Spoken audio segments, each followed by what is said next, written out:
I'll start by asking David and Nina just to sort of fill out this picture a little bit. David, do you want to start here? And then I want to bring in the audience again to ask, you may feel that, have experience of others and feel that, we don't want to be too quick, bye-bye log frames, to throw out the baby with the bathwater. Sure. I want to say something about the analytics piece, which brings in other evidence, but I can't resist telling a quick story in response to the point you raised about, in a sense, the question behind your question was, how do you really get candid feedback in a setting where there's power dynamics and risks? And one of the things we do with our clients is talk to the people who are responding to the surveys about it. And I was doing a focus group last week in New York City with a group of ex-offenders who are in a one-year program transitioning out of prison into permanent jobs. It's a kind of much heralded one-year program with a high success rate. These guys were about 2 months into the program. And we were saying, these scores you're giving are really high. We know your kind of job coach can't be that good, and they're going, yeah, but that's my job coach. If I give him a bad score, maybe I won't get a job. So, right there, just straight out in the focus group. And so we talked about this for a while, and finally said, look, what would it take for you to be more frank about your response? And he said, well, if I saw 3 other guys give negative scores and then get jobs, then I might. So I just share that as a reality check on our process, and that's the kind of culture building that we have to do, and it goes back to Nita's point about establishing trust and partnership. And of course you can take that up a level to talk about funder-grantee relations. So Caroline raised the question about other kinds of evidence. One of the keys for constituent voice, I think, or feedback data, is to show how it relates to other data that we have, particularly data about the kind of results we care about, whether it's outcome data or important output data.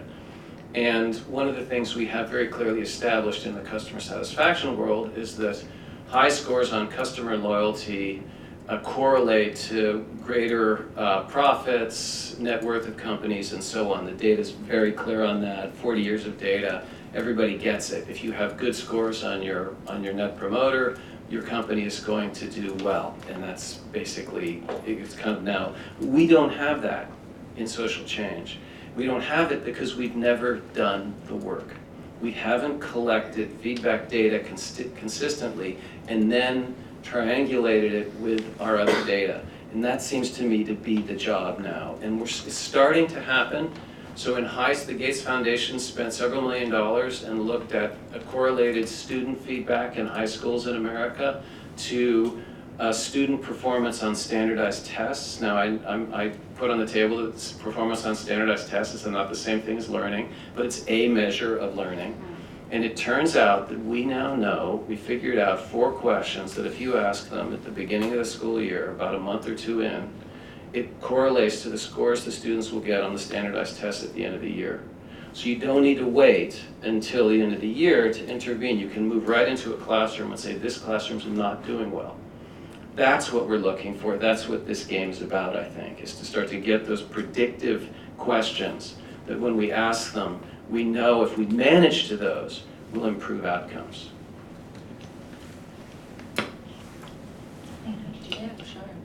That's really interesting. I think that you're raising the bar quite high there. Yeah, I think for my thoughts on the evidence is that I think all of this is about triangulation. I think there's no kind of one magic source of data and all of this, and I think it all needs to be taken kind of with a grain of salt. And maybe I'll kind of change the question a little bit and kind of raise some of my concerns about some of the beneficiary feedback, and this is something that we find in our organization, and I think it was in one of the pieces. It may have been the kettle chicken piece, but it's around this issue of about expectations. If you go to a rural area in Tanzania and you ask about the services in a health clinic, people are going to say they're pleased because their standards are no health services versus really poor quality health services, but it's better than nothing. And I think, if you go to the NHS and ask anyone about their health services, they're going to say, oh, it's terrible. They wanted so much more. So I think for us, that's just a tricky thing about feedback data, and really, I don't think we've cracked that yet. And I think, in terms of some of our colleagues, they really look quite skeptically on it and say, without a counterfactual, what are you actually measuring?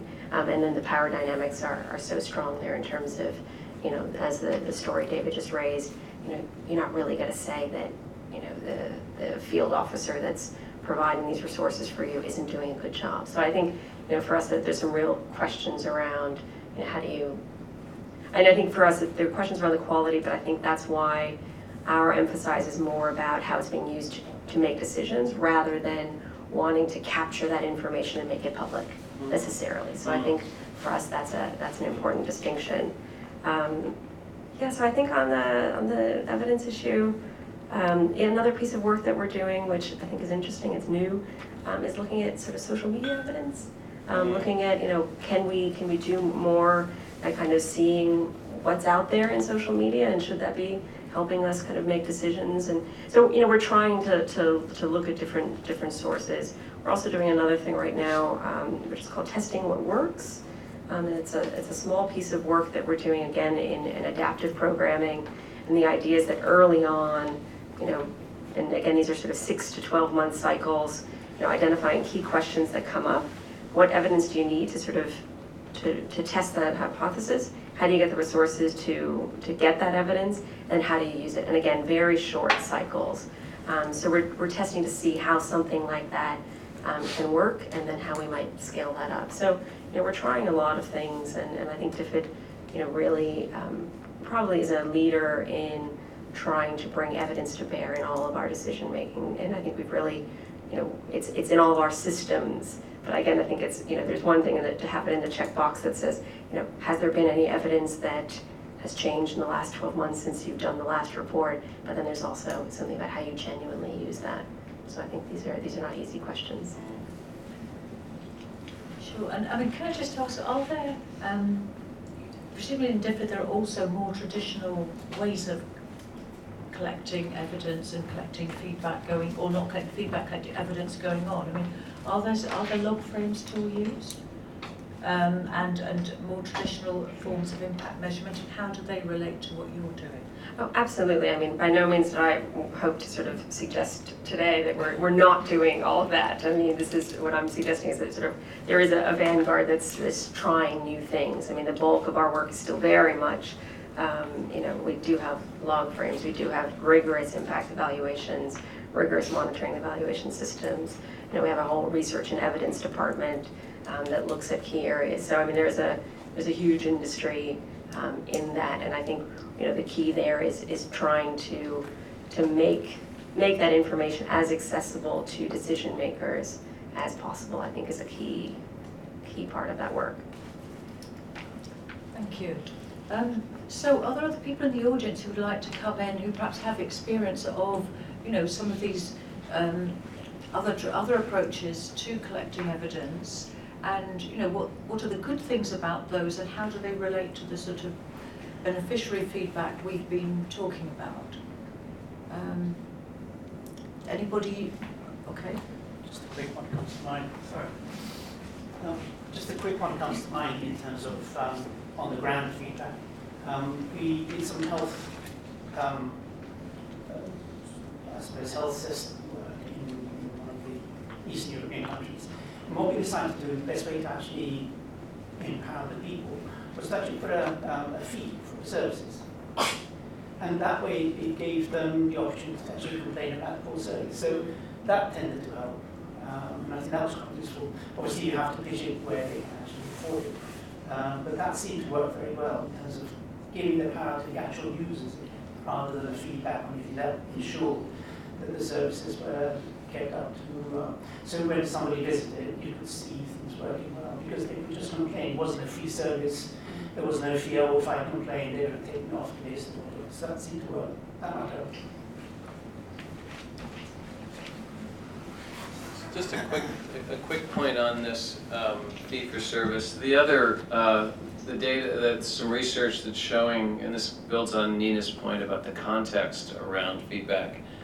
The data are showing that, and there's some studies including some randomized controlled trial studies that validate this, that when you combine information, when you give people information and set a context, the feedback turns out to be much more useful and much more powerful, and the social mobilization behind it is much more powerful, which I think goes to the point of this closed loop idea, that it's not an extractive data exercise. It's a circular process of ask, analyze, dialogue, and then co-create solutions, and you continuously work through that cycle. And the more people understand about why they're giving the feedback, it was so interesting after this focus group with the ex-offenders last week.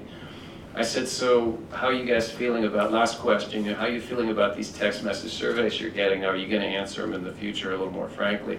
They kind of cocked their head and looked at me and said, we'll think about it. It was really a very honest moment that we got to, and they will think about it, and I suspect their feedback will get more and more frank because they've been engaged.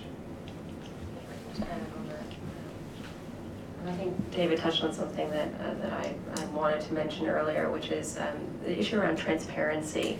And I think for us that's a huge point. Is on the one hand we have all of the formal requirements of being transparent, but then I think there's the kind of the programmatic perspective of how are you genuinely transparent so that beneficiaries and constituents actually know what it is that they're supposed to be getting and can provide feedback on the basis of that knowledge. And I think, like I say, I've been quite surprised, and that to me that's just assumed. In the same way that you were saying earlier that you're just assuming that your partners are collecting feedback. I just assumed that partners are being very explicit about what services they're providing, where they're providing them, so that communities are empowered. And I think one of the things that we're looking at now is testing some work on how to make that transparency more meaningful at the local level, and what are the kind of the obstacles to that. And I think that's proving to be a fairly complex issue as well. Lewis, do we have any more experiences from the floor that we can add to this sort of mix of the different types of